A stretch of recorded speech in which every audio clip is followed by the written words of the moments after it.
의원님 질의해 주시기 바랍니다. 예, 저 관악을 지역의 정태호입니다. 상당히 어려운 과제를 가지고 질문을 드려야 될 것 같습니다. 장관님, 대통령께서 취임 3주년 특별연설에서 자영업자들에 대한 고용보험 적용도 사회적 합의를 통해서 점진적으로 확대해 나가겠다, 이렇게 말씀하셨고, 한국판 뉴딜 종합계획에 사회적 뉴딜 분과위원회라고 있습니다. 거기서 주요 정책으로 전국민 고용보험 확대, 이런 게 있는데요. 그게 이제 2022년 이후에 자영업자도 전국민 고용보험 대상으로 편입한다, 이런 이제 정책 방향이 잡혀 있습니다. 알고 계시죠? 네. 그래서 이게 참 이 문제는 이제 자영업 하시는 분들의 이제 소득 파악부터, 그리고 또 자발적인 지금은 임의 가입 제도인데 이제 사실상 이제 강제 가입으로 하는 데 있어서 여러 가지 이제 어려움들이 있을 것 같아요. 근데 이제 그런 차원에서 우리 중소벤처기업부의 자영업자 정책을 보니까 1인 자영업자 고용보험료 지원 사업이 있더라고요. 있습니다. 이게 뭔가 좀 실마리가 있을 수 있지 않을까 싶어서 이제 질문을 하게 됐습니다. 되게 지금 이 1인 자영업자 고용보험료를 지원하는데 1, 2등급 소득 기준이죠. 보험료 50%를 지원하는 게 있고 3, 4등급 30%를 지원하는데 최대 3년 동안 지원하는 제도입니다. 근데 이제 가입률을 보니까 18년부터 했는데 0.31%, 0.38%, 0.48% 돼 있고, 목표 달성 비율도 보면은 18년에 24.9, 19년 42.7, 20년 때는 잘 안 되니까 이제 목표치를 줄여 가지고 해서 이제 80.9 이렇게 나와 있는데, 뭐 이렇게 좋은 그 수치이기는 한데 2020년도에 이게 그러니까 이게 쉽지가 않은 이 일입니다.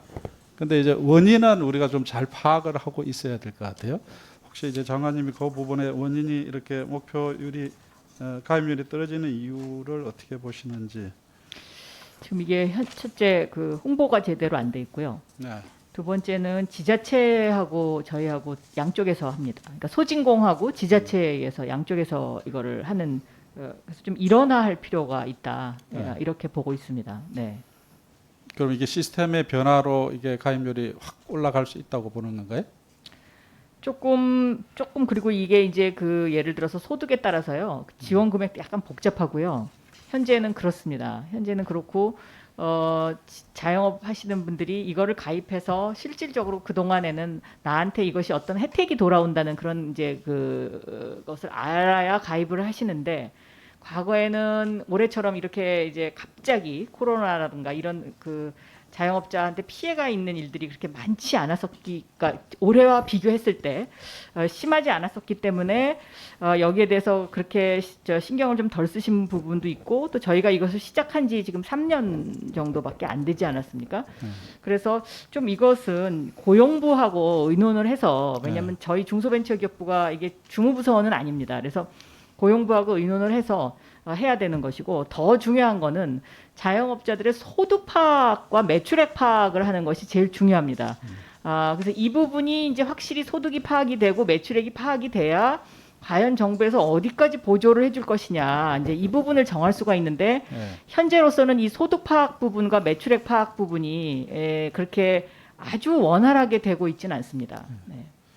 그러니까 이제 그 주체로서 이제 1인 자영업 하시는 분들은 본인의 소득이 파악되는 게 가입함으로 인해서 파악되는 것에 대한 좀 뭐랄까 저항감이 있는 것 같고, 네. 또 한편으로는 지금 어려운 경제 상황에서 현금이 나가는 것에 대한 또 부담도 있는 것 맞습니다. 같고, 예. 여러 가지 측면이 있는 것 같습니다. 그럼에도 불구하고 보면은 여하튼 이 통계청 자료에 의하면은 정규직의 임금이 한 316만 원 되고 비정규직이 271만 원 정도 되는데, 우리 1인 자영업자들은 228만 원밖에 안 돼요. 그 정도로 월 소득이 적은 편이죠. 이거는 되게 맞을 겁니다. 그리고 실제로 이제 고용보험료를 비교해 보면 가입자 실부담으로 임금 근로자는 약 0.8% 정도 되는데 자영업자는 2.25% 정도가 돼요. 그 다음에 사회안전망으로 보더라도 뭐 국민연금, 개인연금, 산재보험, 고용보험 등 보면은 가입률이나 이런 것들이 되게 떨어집니다. 그러니까 소득에 비해서 사회 보장의 사각지대에 놓여 있다 이렇게 볼 수가 있겠죠. 그래서 이제 이게 대책을 한번 찾아보니까 아까 장관님 말씀하신 부분이 이게 의미가 있다고 제가 느꼈어요. 지자체별로 지금 고용보험료 지원들을 하고 있는데 보니까는 한 8개 서울시, 부산, 대전 등 경기도 해서 한 8개 시도에서 하고 있는데 보면은 뭐 50% 지원하기도 하고 심지어 뭐 70%까지 지원하는 데도 있어요. 이 제도와 이 중앙정부의 제도 뭔가 이렇게 연결시키면은 답이 나올 수 있지 않을까. 저는 거기서 좀 답이 있을 것 같다는 생각이 드는데 지금 서울시하고는 MOU를 체결해 가지고 한 군데서 가입을 하면은 다 지원을 받을 수가 있게 돼 있더라고요. 그럼 이 제도를 오히려 좀 확대해 나가면 어떨까. 네. 그런 생각이 듭니다. 그래서 제 나름대로 결론을 적으로 말씀드리면 전국민 고용보험 제도를 우리가 실현해 나가는 데 있어서 1인 자영업자 부분에 대해서 좀 이 선제적인 그런 조치를 해 나가면 어떠냐 이런 제안을 드리고 싶은 거고 그 첫 번째가 1인 자영업자 고용보험료의 지원을 좀 확대하는 거고 있겠고요. 그러니까 현재 50%또 30% 이렇게 돼 있다면은 이 지원 비율을 높이는 방안도 한번 고민해 볼 필요가 있겠고 만약에 그것이 중소기업부 차원에서 한계가 있다면 이렇게 지방자치단체에서 하는 것하고 연결시키면은 그게 70%가 되고 80%도 될 수 있지 않겠습니까? 그러려면은 시스템상으로 전체 지방자치단체하고 공동으로 일괄 신청할 수 있게 해주고 또 공동 홍보도 하고 신청 현황을 또 공유할 수 있는 시스템 이게 되게 중요할 거라는 생각이 듭니다. 그래서 이런 부분들을 한번 더 점검을 해보시고 의견을 한번 주시면 좋겠습니다. 네, 그렇게 하겠습니다. 네, 끝나셨어요? 네. 다음은 이철규 의원님 질의해 주시기 바랍니다.